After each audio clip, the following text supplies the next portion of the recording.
All right, it's out. Now we're trying to find out what it means. The FBI affidavit that was used to get a search warrant for former President Donald Trump's Mar-a-Lago home now made public, but it is heavily redacted, all 38 pages of it. So heavily redacted that sometimes it's hard to make out what is in there. What we are getting a sense of, though, is it does give an idea of the scope of the investigation and the classified records that were reportedly held there, including some that were labeled top secret. Let's get some of the information we're gleaning from all of this from Hillary Vaughn. She's at the White House. Hillary.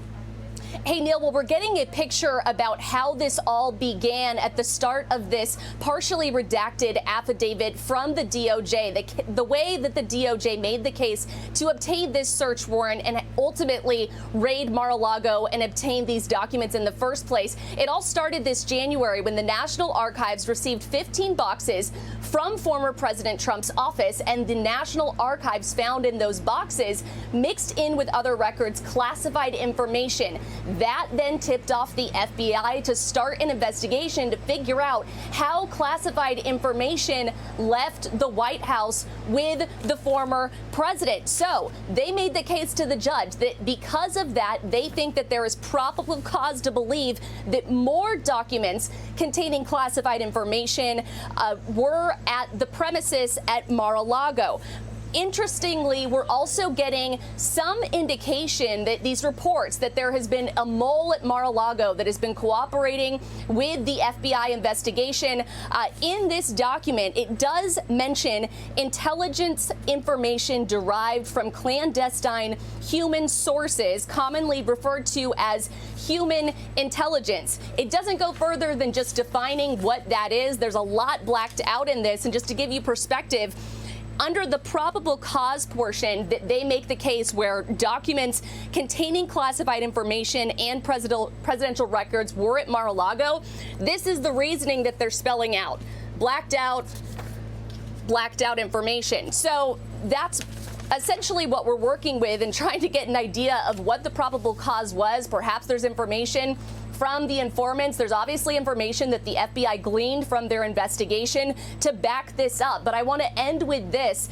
When towards the end of this affidavit, they talk about the request for sealing. They say they believe that sealing this document at the time was necessary because the items and information seized are relevant to the ongoing investigation. They also think that, quote, the premature disclosure of the contents of this affidavit and related documents may have a significant and negative impact on the continuing investigation and may severely jeopardize its effectiveness by allowing criminal parties an opportunity to flee, destroy evidence, change patterns of behavior, and notify criminal confederates. So, Neil, we're digging through this. As you saw, a lot of it is blacked out, but we do at least have a general idea of how this all started. Neil? So we're trying to look for the rationale of that FBI raid. What was behind it? What did they present to Judge Reinhardt to make him say, all right, you're go to raid, essentially? And we're told that a lot of it concerned fears that the former president had documents he shouldn't have had at his home, right? And 15 of these boxes included a number of top secret documents, I believe 25 of them. Now, President Trump has said that, he can declassify things and did as president. Do we know anything about whether these documents were among those that he had already declassified? And to hear him tell it and his legal team tell it, there's nothing top secret here. There's nothing untoward going on here. Move away from it.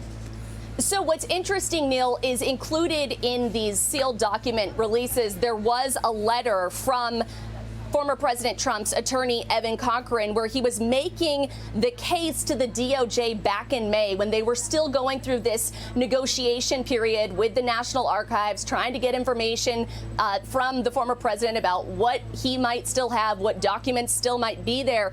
In this letter, they make the case that any attempt to impose criminal liability on a president or a former president that involves his actions with respect to documents marked classified would implicate grave constitutional separation of powers issues. They also say beyond that, the primary criminal statute that governs the unauthorized removal and retention of classified documents or material does not apply to the president. So I'll leave that to the legal experts to kind of hash that out. But at least from the former president's team of lawyers, they don't think that he really is entitled to follow some of these restrictions related to classified information because he is a former president. Neil. So when we talk about top secret, and that seems to be as far as they're going to go, and maybe you know better than I what constituted top secret documents that warranted this rage, just I guess the notion that they're top secret,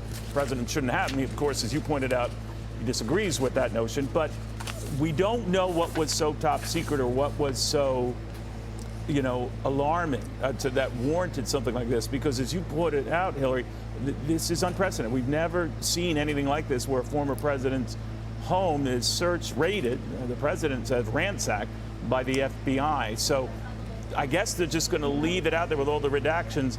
We could tell you how many top secret documents are in there. We can't tell you which ones they were, right?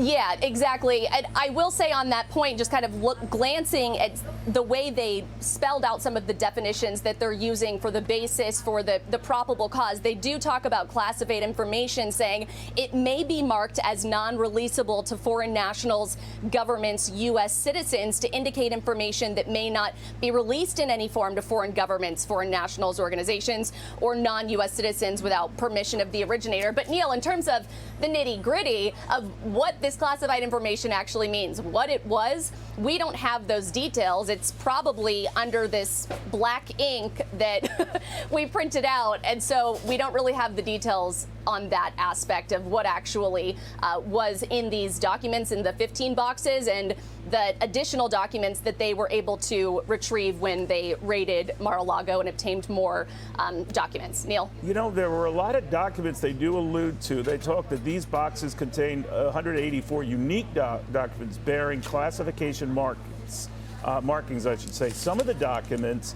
include what appear to be handwritten notes also by Donald Trump. Do we know anything about that? Neil, I do not, but it's probably in some of this. This is 38 pages long, right. So I haven't had time to go through all of it. I can dig into that for you. No, I didn't mean to just ransack it with that myself. But it is interesting here that when all is said and done, I'm no lawyer, but they're just detailing we had a lot of super high intelligence stuff, super top secret stuff that we wanted to get our hands on because Donald Trump shouldn't have had it at his home. I think that's what it's going to come down to. But the frustration will be, all right, what was so top secret about this that warranted you barging into that home and taking everything you got your little hands on? That's the big open question. We just won't know that, will we? Absolutely. And I think what's interesting is clearly there was a back and forth going on between the National Archives for several months, trying to figure out how to get this information, get these documents that they had reasonable suspicion to believe were on the premises at Mar-a-Lago. But why then was there a breakdown in those negotiations that ultimately led to, was it a last resort for the FBI then to barge in and try to sort through all this stuff and grab it for themselves instead of able to request it and get it handed over? And I think it's also important to point out, it's clear that the former president was willing to hand over documents. They gave 15 boxes of documents in January. Yeah. Neil. So much we don't know. Hillary Vaughn, thank you very, very much.